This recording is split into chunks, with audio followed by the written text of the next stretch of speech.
Jeigu man reikėtų pasakyti vieną dalyką, kas man labiausiai patinka būtent šioje veikloje, tai būtų laisvė.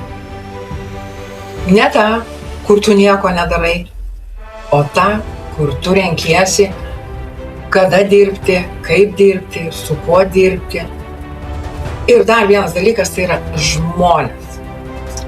Nes čia sutinki tokių, kurie galvoja panašiai kaip tu, kurie irgi nori daugiau ir tas labai stipriai keičia. Nori ne tik pajamų, bet keisti ir aplinką. Ir kai tu patenki į tokią erdvę, tu pradedi pats augti natūraliai, be jokio spaudimo, be jokio įsipareigojimo. Įsipareigojimas yra vienas vienintelis, tai įsipareigojimas sau.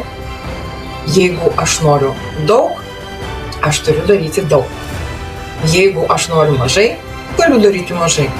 O jeigu aš nieko nenoriu, galiu nieko ir nedaryti. Ir jeigu tu jauti, kad tau reikia tokios aplinkos, tuomet parašyk man žinutę ir aš tau viską ramiai, be jokio spaudimo papasakosiu, kaip ir nuo ko viską pradėti.